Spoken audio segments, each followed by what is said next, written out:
Welcome to Allergy Dragon's Lair. My name is Martha Morgan. I'm a specialty diet and allergy chef. I happen to have celiac disease and multiple food allergies, and I have a child with over 30 food allergies. Welcome to Allergy Dragon's Lair podcast. And if you're watching on YouTube or, wherever platform you are, please make sure to subscribe. I'm super excited about today's episode, but before I introduce our guest and jump into this, let me read my disclaimer. The views expressed here on our show are the personal opinions and life experiences of ours and our guests. We are not healthcare providers or doctors, however, some of my guests are. Please seek advice from your healthcare professional for any diagnosis or changes to your healthcare plan. Okay, in disclaimer, I may get to the point where I do not have to read that. So I have a very special guest, and I say special, I say very special guest to about all of my guests, but this is a local person, so yay! I think you're like the only second local person I have had on. Her name is Amy Wilson, and we actually met via social media, like I've met many people who are listening. And we've actually been like on a couple coffee dates. I'm coffee, or she's coffee, I'm tea, however you want to look at it. So anyway, we've really kind of formed a really unique relationship. So Amy Wilson is the nutrition coach pharmacist. So welcome, Amy. I am ecstatic to be here. I love it. So thank you for having me, Martha. I'm just so excited. Oh, thank you for coming. I am so excited. Too bad we're not here. I do have my tea. I'm drinking my tea. I don't know if you have coffee. Probably not. It's a little late Water. Today. It's late. Water. Gotta drink the water. I hear ya. So I've got my tea. She's got her water, and we're going to get started. So Amy, you are the nutrition coach pharmacist. Mm-hmm. So for those people listening, please tell us, what exactly does that mean to be the nutrition coach pharmacist? So it's the nutrition coach pharmacist came about because one, I am a pharmacist. I have been a pharmacist for, I won't say how long, a long time. I am a board certified geriatric pharmacist. I used to work retail. I am now what's considered a long-term care consultant pharmacist. So my job is nursing homes. So I consult charts, I consult nursing homes, and I've always been into fitness. I've been teaching fitness classes since I was 16 and always had the health component as well as the pharmacy component. And then I just kind of fell into nutrition, knowing that that's a huge question that one, as a pharmacist, I get asked all the time about nutrition and supplements. And then as a fitness instructor, also getting asked about diet, nutrition. So it was one of those things that was, I would say, almost necessary. And it really is kind of like a triangle of pharmacy, nutrition, and fitness. And it all comes together, which forms the nutrition coach pharmacist. So I started that a couple of years ago. I have an Instagram page called the Nutrition Coach Pharmacist and a Facebook page, and now a YouTube page or YouTube channel. And it's all about, honestly, I'm a pharmacist who would prefer that you not be on medication if you can control it with diet and exercise. I'm not against medication. Of course, I used to dispense it and now I read charts and make recommendations. But if we can control things with our nutrition, with moving our body, we're so much better off, because no matter what, a medication is going to have a side effect. And of course, we'll probably get in that in my soapbox in a little bit. But the nutrition coach pharmacist just came around because of the fitness, the pharmacy, the nutrition, and it just all kind of bounded together into one kind of nice little package. Mm-hmm. Because I really believe that like food is medicine, really. And that's basically what you're saying. Food is the most underrated form of medicine. And it's also the most underrated form of disease. So it can be both, but we just have to know how to navigate it. And that's the hard part, is most people don't know how to navigate it because there's so many mixed messages out there. I definitely agree with that. And that's pretty much why we vibed. That's exactly why we vibe, because we're just same opinions. Yeah, very similar opinions. Yes. So we both have been in healthcare and in different aspects of it, but they complement each other well. Mm-hmm. So you kind of, touched on a little bit just then, but exactly why did you create the nutrition coach pharmacist? I saw a need. One, I am a nutrition coach. So I saw the need and to bring out there the misinformation, to actually bring in information of, you don't have to starve yourself to lose weight. You don't have to work out for hours to lose weight. If you're high A1C, you don't. And if A1C is your a snapshot of what your blood sugar is for the past 3 months, or if you have a high fasting blood glucose, You don't have to give up carbs. And, if you have a high blood pressure, there's so many misinformation. Even, I hate to say it, physicians give misinformation. I've had several people come to me and say, hey, I have high cholesterol. My doctor told me to get rid of eggs. Great. Awesome. Did he ask you what the rest of your diet was? And the usually answer is no. And I said, how much sugar are you consuming? How much processed foods are you consuming? And it's this misinformation that even when you go to your doctor's office and they say, well, you need to lose weight, so you need to cut calories and you need to go get an elliptical machine or a treadmill, and you need to work out several hours a day. It's to put that misinformation, that stuff that we've been told for years, that obviously doesn't work. We wouldn't be where we are with diabetes on the rampage, with hypertension. We still have heart disease. We have increased cancers like crazy, especially people under 40. We wouldn't be in this situation if we would stop what we thought we knew, because what we knew, it doesn't work.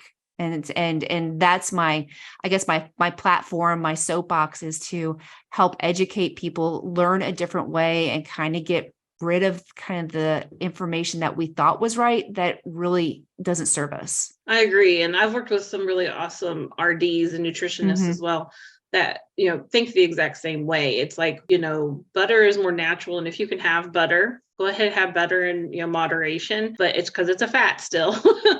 But if you have a dairy allergy, and then if you do have a dairy allergy, avocado has some really great fat. So just looking at different things, that not necessarily you should have something sugar free. If you can control everything and have things with regular sugar in it, that it's better versus having all of the artificial sweeteners and that kind of thing in there.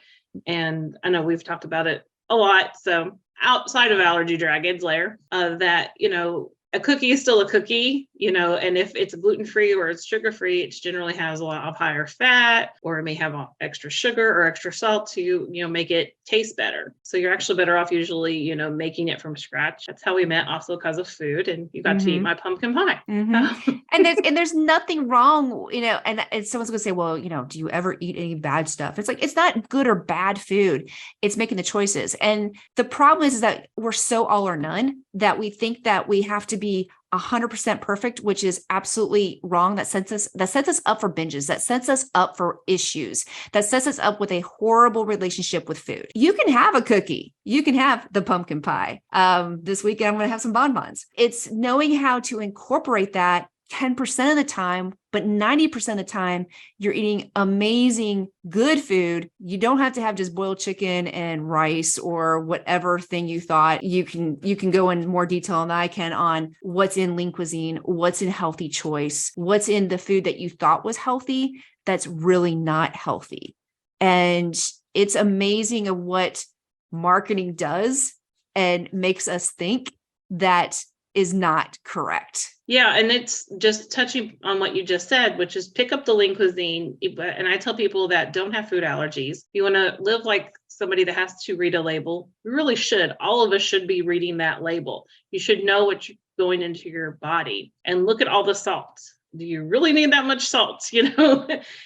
Just look at all the things that you're putting in your body, whether you have a food allergy or not. And do you understand what is on that label? And if you don't, maybe you shouldn't eat it. Maybe you should go research that, or just stick with natural fruits and vegetables and meats, if you, or whatever protein bases you want that are more natural versus all this prepackaged food.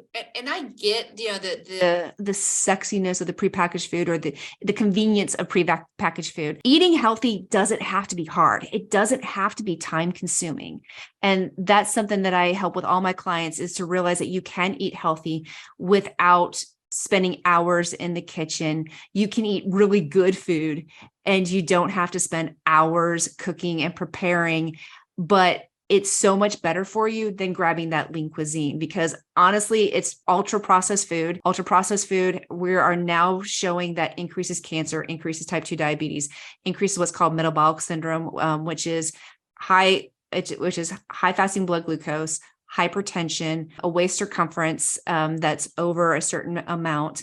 It is high triglycerides, high cholesterol. And when you have that, you are at an increase of type 2 diabetes, increase of strokes, increase of heart attacks. And we're seeing that on the incline, not only on my age, 50 plus, we're seeing that in 30s and 40s, which is really scary. And along with that, with the ultra processed foods, we're seeing an increase in colon cancer in people 35 and younger.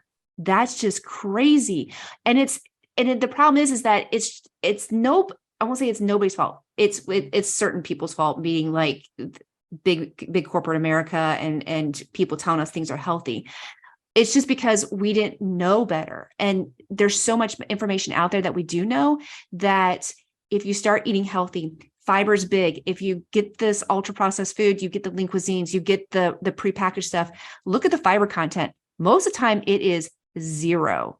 And fiber is such an important part of our body with gut health, with the microbiome. We think it possibly helps decrease Alzheimer's. We know it helps decrease colon cancer. There's just so many things that you need for fiber. And when you get these ultra processed foods and you get the stuff, the prepackaged, it's just not doing you any good, period. No, exactly. Yeah, period. Period. It's not doing anybody any good. And, it's like I said, that there's no bad food. And I think that's one thing to look at, but you do have to make choices. And because, we thrive on the convenience. And I really think that's what it is. We get convenient. We also know that that's going to taste this way, and we get stuck in a rut. And so it's kind of not really challenging your views, but maybe challenging yourself to just making one change. One change leads to a second change. Not doing it all at once. That's where I think people set themselves up for failure. And that's even when I went gluten-free, and it was because I had celiac disease. I didn't go in there and just throw every single thing away. I didn't have the money. I'd already gone grocery shopping. Crap. What? Oh, so I'm not supposed to eat that. So I just kind of, I went through the motion of it and started slowly and, started to feel better. But for me, people will still, go into the fact that, oh, you eat gluten-free because of celiac disease. And, but there's tons of people that have celiac disease that will still eat gluten because they don't have any symptoms. For me, it's extremely painful and I have tons of symptoms. So when you're asymptomatic, and I kind of compare it to anybody that has heart disease or having any type of, illness that you don't really feel immediately. I mean, you do if you have uncontrolled blood sugar, but you may not realize that's what's going on with you. So it's like a silent killer. It's going to cause damage. You don't know what damage you're doing to your body. So like you said, food is medicine, and food can also be the bad part. So it could be bad medicine and good medicine. Well, it's the inflammation. So inflammation is big, one in celiac. It's also big with heart disease and diabetes and honestly, and cancer. So what happens is, like, when you think about if you get a cut on your finger or something and, you get an inflammatory response, it gets red, it gets warm. That's your body saying, okay, we have to do this to get this foreign body out. When you are feeding your body not really great food, you kind of constantly are throwing this kind of injury into your body. And it's every single time you're injuring your body. So your body's throwing out all these inflammatory markers, and it becomes a chronic inflammation. Then you start getting this chronic inflammation. Now your joints hurt. Now you might have headaches. Now you might be tired all the time. Now you might be trying to figure out, why do I feel so foggy headed? Or why is it that I just can't make it throughout the day without a power bar or coffee? Or, the morning I wake up and I'm exhausted and I hurt, and not even thinking about the food that you're eating. And that could be the cause of it.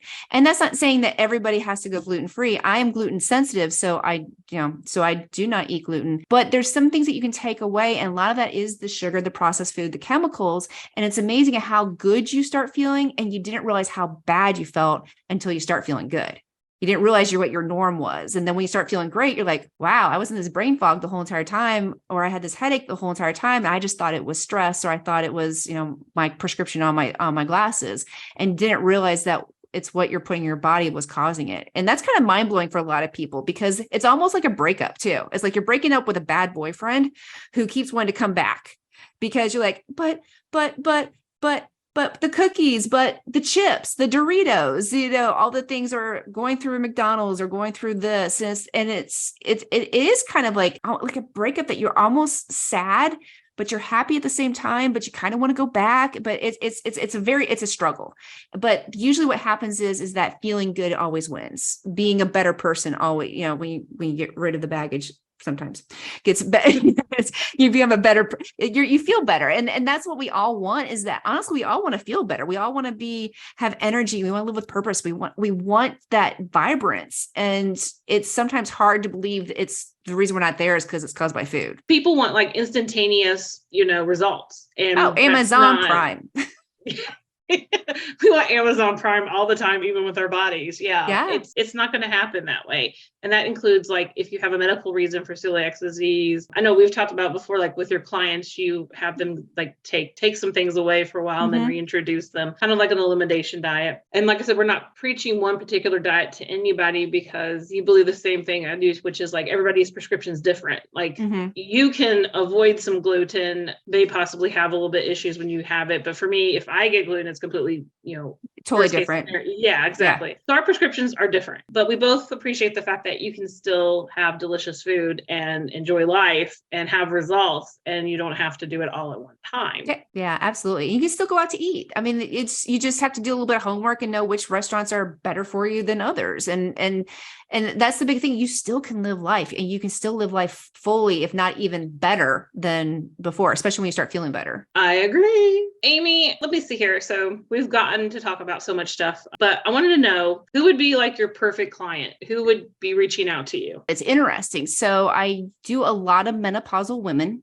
who Generation X, who are going through the same thing. I get a lot of fitness instructors, but I also get men and people who have had gastric sleeves or gastric bypass who are about 2 to 3 years out. I also get younger people too. So it is kind of across the board. And I also get prediabetes, diabetics, and hypertension, just because I'm a pharmacist and I understand the medication that they're on. I understand what they're going through. And it's really just to people who want to get healthy, because I will tell everybody and anybody who will listen to me is step away from the scale. It's not about how skinny you can get. We have, especially over 45, over 50, we have a finite window to get our crap together. And it's not to get skinny. You can no longer out train a bad diet. You no longer can take your health for granted or think that things aren't going to happen, because you're on one of two paths. One, you're on a path of illness due to aging, or you're on a path to try to prevent that illness due to aging. And trying to lose weight and be skinny is not where it's at. And people were like, but I want to. You will get there. You will get there with your nutrition, with, well, I could say weight training, getting muscle mass. You will get there. It's just that the scale is not the tool that you want to use to judge your progress. No, I agree with that. I think it's just how you feel. Totally. Mm-hmm. Because I will never be a teeny, tiny person. That's just not in my cards. But I look back now and I know I'm not the 400 plus pounds I used to be. Mm-hmm. So, but, so I agree 100%. And yeah, that's very interesting that you really kind of cover a big demographic. Yeah, and the gastric sleeve and the gastric bypass is because, most programs do have an RD that they work with. The problem is sometimes they just forget and old habits occur, and going back to not eating as well as they should. Maybe the weight's coming back on. They don't feel good. And it's getting back to understanding that what you put in your body is how your body's going to react. You can either be processed foods, or you can put the meat and the vegetables and the fruit in your body, which what your cells prefer. And it's especially with gastric bypass or gastric sleeve, is that nutrition is so important because the body is only absorbing so much. And I work a lot with that. And in menopause too, because the hormones change and the fat distribution changes. And unfortunately, what we've done to our younger selves and the dieting that we've done to our younger selves has set us up for issues in menopause, has set us up for thyroid issues, because we underate and overworked out. And that stressed our thyroid, that actually decreased our muscle mass, which actually slowed down our metabolism. So it's not necessarily our metabolism slows down with age. We kind of did it to ourselves. And so we need to implement things that will actually speed up our metabolism instead of slow it down. For menopausal women, because I'm going through that. Yay. So much fun. Yeah. Woohoo! Yay. So I'm a Gen Xer. My doctor said, just don't even really stress about gaining weight. Like, don't try to lose weight, but just try to maintain a healthy diet, that kind of thing. Obviously not trying to gain weight, but he was like, you're probably going to gain weight. And he goes, you just should not be stressing out. And he said that he believed sleeping is like the biggest thing and he goes, especially in my aspect. And so he was like, you're probably better off getting an extra 1 hour of sleep versus trying to go get that workout in. He goes, get a 10-minute workout in if you can. He goes, don't try to get a 30-minute one if you can't, and then go sleep an extra hour. So basically just making sure I go to sleep, because I'm very bad about sleeping. Mm-hmm. So how accurate do you think that is? This could be a whole episode. So, oh, wow. Okay. So skim over it. So let me skim. So sleep is absolutely important. So sleep is where we recover, we rest, we rebuild when we don't get enough sleep, especially in menopause. So as we increase in, with decreasing the estrogen, we increase our fat because we overworked out and underage, we have some metabolic issues. So what happens is that also during menopause, our cortisol levels go up. Cortisol is a great hormone for fight or flight. Cortisol is not a great hormone when it's on 24/7. And so what happens is with the increased cortisol, we start getting more fluff around the middle. So we get that muffin top. So when you don't get enough sleep, you increase insulin resistance, you decrease your insulin sensitivity, and you increase cortisol. So it's like a trifecta. And so when you are tired, when you're tired, you get hangry and you seem to want sugar more because you don't have the energy. And so you're reaching for that sugar. Thank you, cortisol. It also has to do with ghrelin and leptin with those hormones too. So there's so much happens when you are constantly pushing yourself 24/7. It's not doing your body any good. And you could be doing all the things. You could be having your nutrition on point. You could be lifting weights and doing everything. But if you're not sleeping, you're not going to get the results you want. Okay, cool. So we'll go back further into that question later. So sleep. You're like, it's a whole episode. I was like, okay. But yeah, his biggest thing was for me was like, you're just not, he goes, your biggest thing is you're not sleeping enough. He goes, I can't really diagnose you on anything else until you sleep. Yeah. So, and we can get more into that on another episode, but sleep hygiene is huge. So having a system at night to get yourself to bed. So before we wrap up this episode, because I have a feeling we're going to continue and do another episode, I'm pretty sure there's going to be a part 2. So anything you want to add or anything that we did not go over? That we'll get that in part 2. We can go over more. Okay. And wrap up, know that it's, nutrition, getting more muscle mass by lifting weights, and, anything is possible. So I don't want anybody ever to feel hopeless. And we get that a lot, is that you think that you've tried everything. You think that there is no hope for you. You've tried everything. You can't lose weight. You can't get into the dress that you want to. Give yourself a break and understand that maybe you're not eating enough. And I know that's hard to think about, but maybe you're not. And it's okay to try one more thing. And it's okay to get help and understand that sometimes we just can't do it alone. Awesome. Very great advice. Thank you so much, Amy, for coming on. Absolutely. Okay, well, I'm going to go ahead and end this episode real quick. Make sure to subscribe to Allergy Dragon's Lair. Check out Amy with Nutrition Coach Pharmacist on YouTube, Instagram. All the links will be down below. And I'm pretty sure we're going to have another episode, so listen to that one when it comes out. Talk to you later. Bye. Bye.